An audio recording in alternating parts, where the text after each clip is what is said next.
Hello my dear friends, and welcome back to another Star Wars news update. We begin today's video with some pretty awesome news. It looks as though there's a good chance Andor Season 2 has resumed filming. It may not be coming out in 2024, but to know that production has resumed after the strikes is pretty great news indeed. We know this from Catherine Hunter's Instagram page.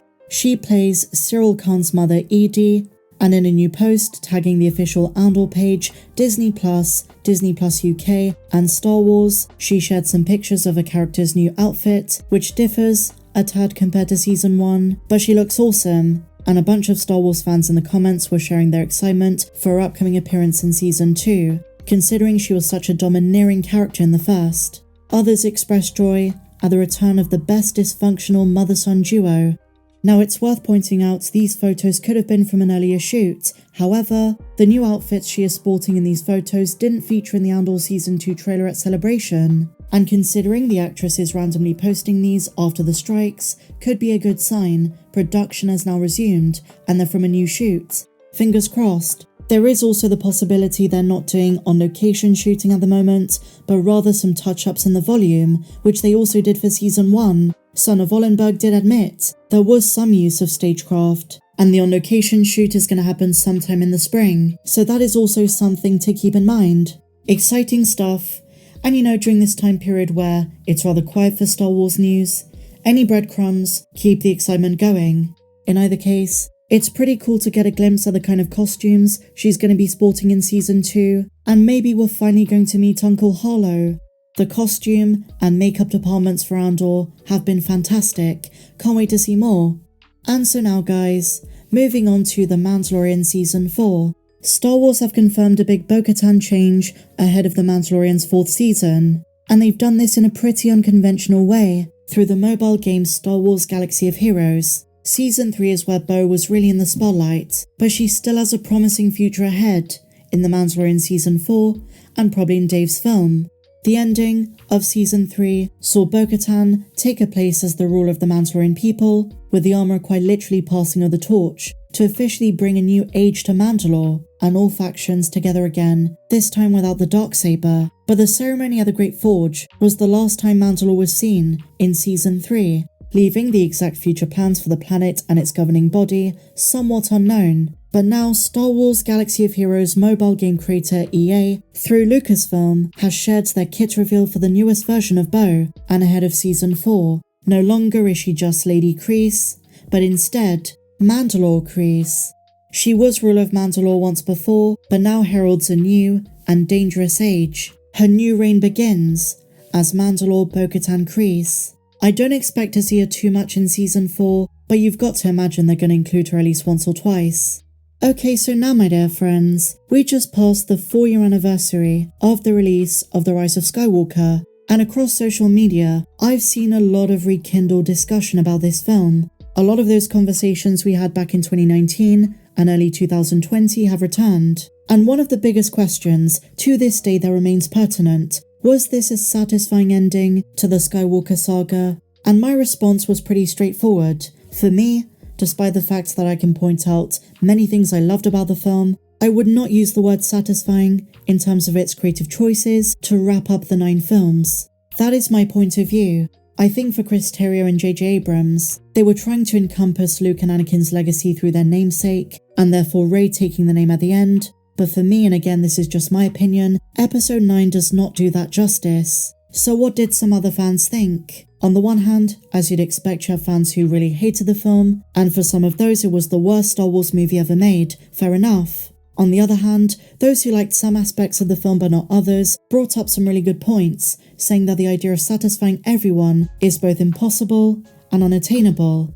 But they could have achieved this so much better with a few very simple amendments, maybe exploring to a further extent Rey's struggle with the dark side, not spending half the film trying to retcon Episode 8, instead of course correction or retcon of certain elements, a more cohesive approach to building upon the previous film's ideas. That would have been beneficial, and realize that Rey should have been treated as her own character with no ties to the Palpatines or Skywalkers.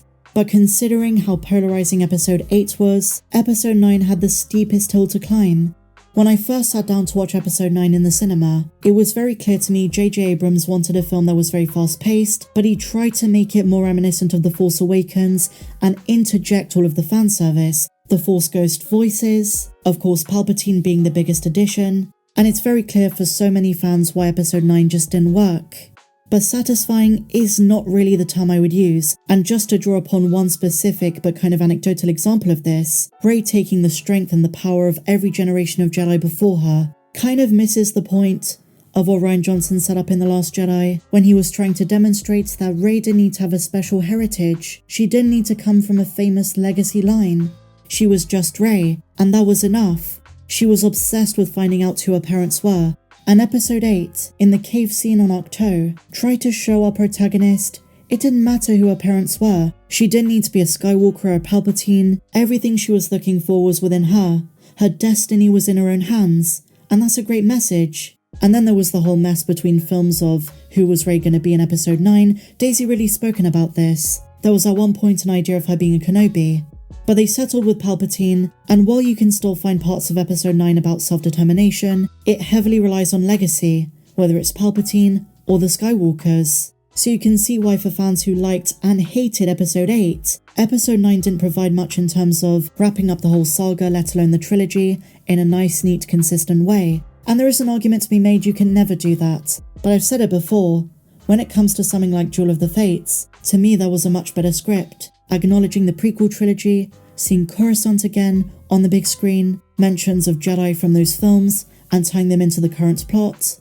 I would say a more difficult path for our heroes such as Chewbacca, and of course Rey herself, and using fan service for world building, not relying on it for demonstrative purposes just to say, oh look, this is Yoda's theme. There has to be connective tissue beyond just surface level member berries, as we like to call them. And if you go back to the cave scene I was talking about, that is how you do nostalgia and fan service the right way. It was a scene evidently inspired by Luke's Dagobah cave moment in episode 5, but it went its own way with it, while still staying true to the fact that some vergences in the Force are able to help the main character discover more about themselves, their fears, their insecurities, but also a great truth. That was one thing in episode 8 I truly loved, something which JJ kind of rejected. But you know what, this discussion has no end. And earlier in the video when I said this film does have its merits, this comment here comes close to what I meant. It's like when you had a super amazing meal, and you're totally full, but then saw they have ice cream sundaes and bought the biggest one. It tastes amazing, but now you're sweating and have diabetes. It's almost as if all the ingredients are there but not the execution. In isolation, awesome fan service moments like Luke and Leia after Return of the Jedi, the flashback of them training, Anakin's voice, characters from Rebels' voices, they're all great. But when you don't go for depth, focusing on one or two, and their connection to the film, it ends up feeling quite shallow. But I want to know what you guys think. 4 years on, what do you think of The Rise of Skywalker? Was it a satisfying finale? Let me know your thoughts down below. And if you enjoyed this video, my dear friends, please be sure to give me a big fat thumbs up, subscribe if you're new, and I'll see you in the next video. May the Force be with you, always.